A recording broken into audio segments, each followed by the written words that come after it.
This video is going to be part 3 in our series of playing around with oblique triangles. Those are those non-right triangles. This time we're going to find the area of a non-right triangle. There's going to be a couple of different ways to do it.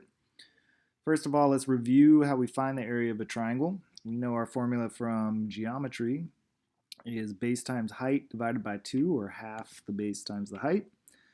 We know that the area of a rectangle or square is base times height, and triangles are just half of that.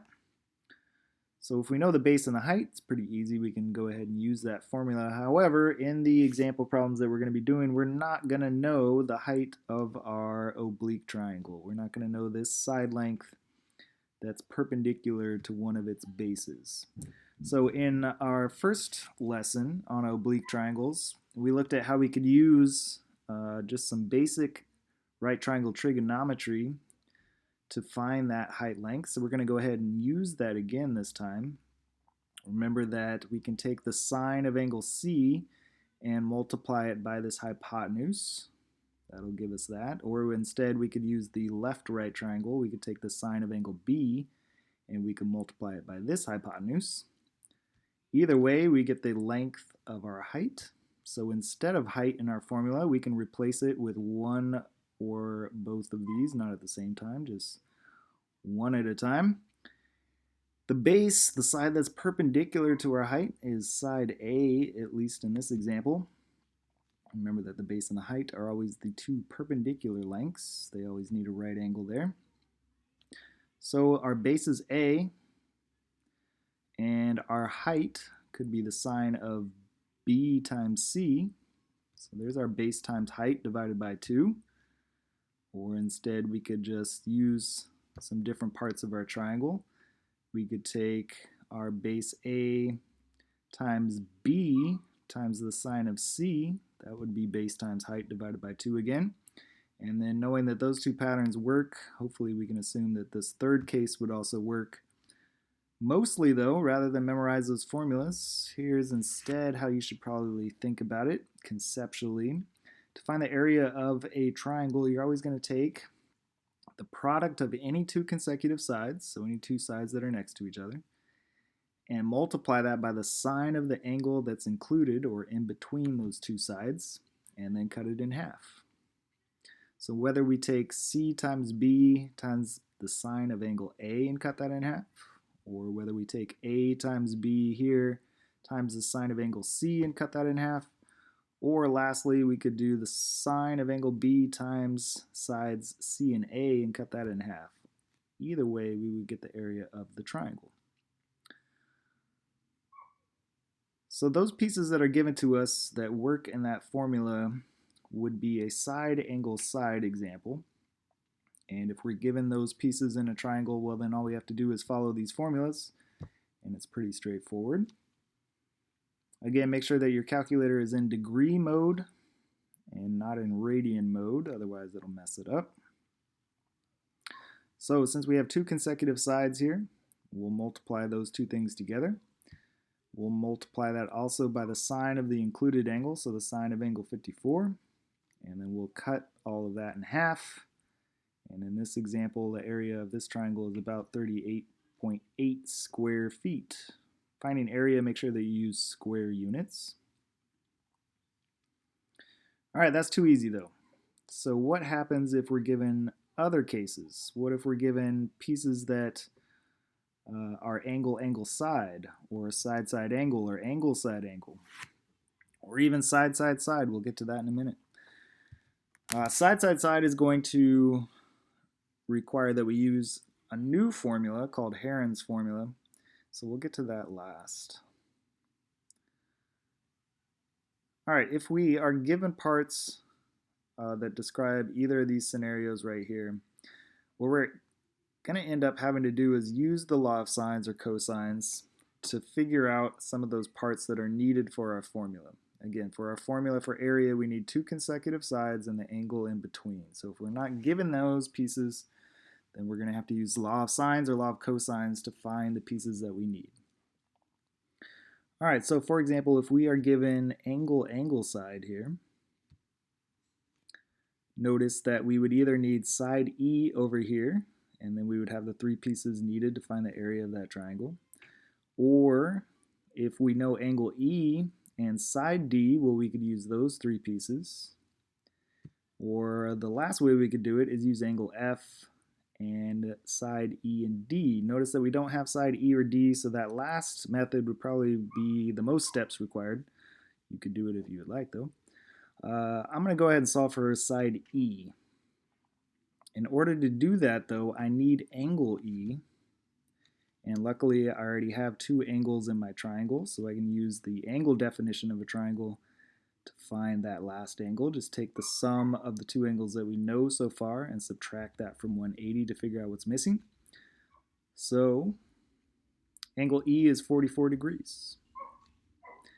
Now that I have angle E, I can use that to get side length E if I use the law of sines. Because I have these opposite pairs, angle F and side F, I can use those in a ratio and use angle E to find side E in my other ratio. So using the law of sines, set up the first pair of opposite parts, sine of 114 degrees over 10, and then set that equal to sine of 44 degrees over side E. We'll cross multiply to solve our proportion. So our cross products here, 10 times the sine of 44, and then divide that by the sine of 114 to solve for E. We can do all that on our calculator, and we get about 7.6. I'm not going to round it quite yet because I'm still going to use that value to get to my answer, so I don't want to round too much prior to that and affect my accuracy. So I'm going to use at least 3 digits here.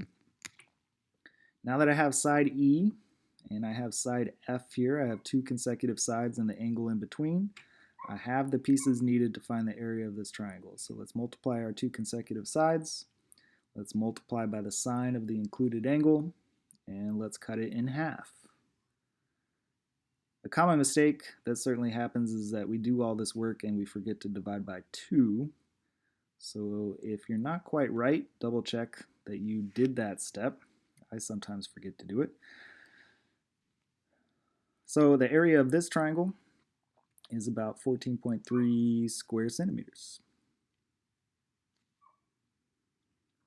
All right, so angle, angle, side, and angle, side, angle would be very similar examples because you're given 2 angles in either of those cases. So my suggestion is find that third angle and then use law of sines or cosines to figure out one more piece that you need in order to find the area. So let's look at an example that would be side-side area. That corresponds with the pieces we're given in this example. Again, we got a few steps to do before we can find the area. We need to figure out a few parts here. If I know side A, then I would have my 3 pieces needed for area. Or if I solve for angle A, I would have the 3 pieces needed there. To use angle B, and I would need side A. That's far too many missing pieces. Again, that's certainly a method that you could do if you want to challenge yourself.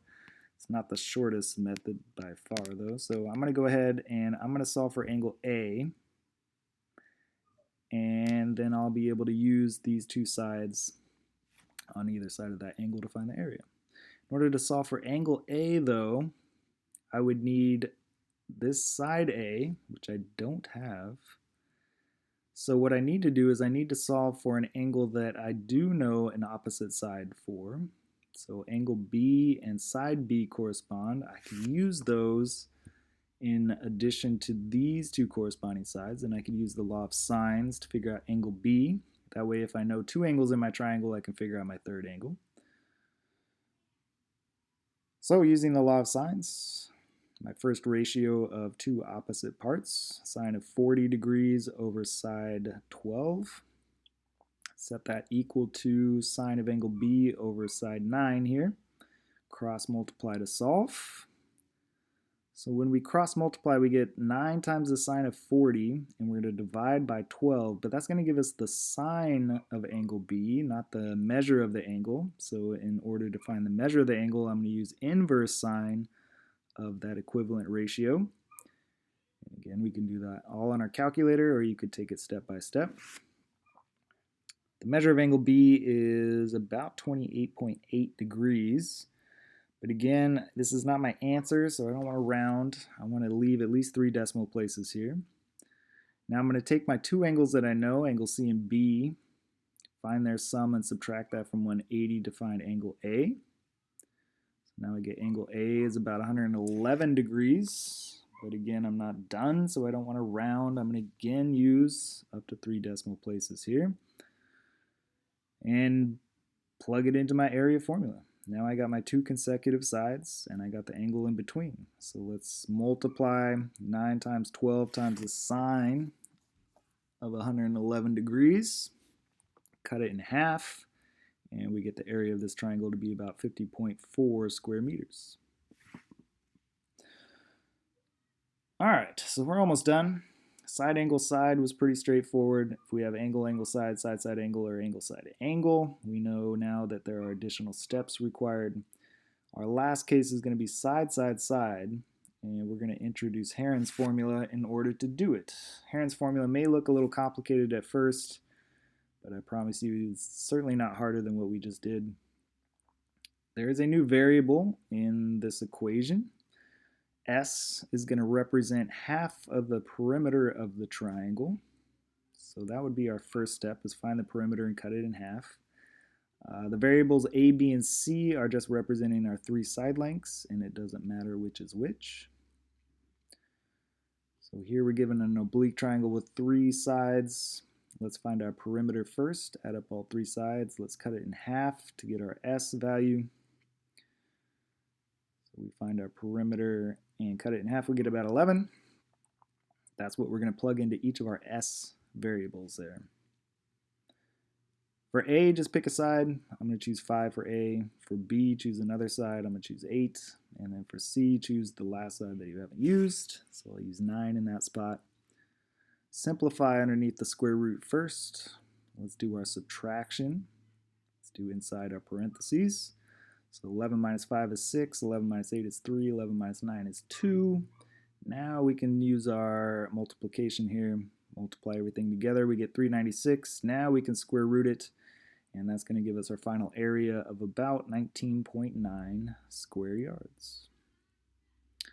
One more thing you can do with Heron's formula is if you're given a side-side angle example, you could find that third side, and then you could use Heron's formula instead of this, but I don't think it would be any faster or more efficient. It's just another method that you could use.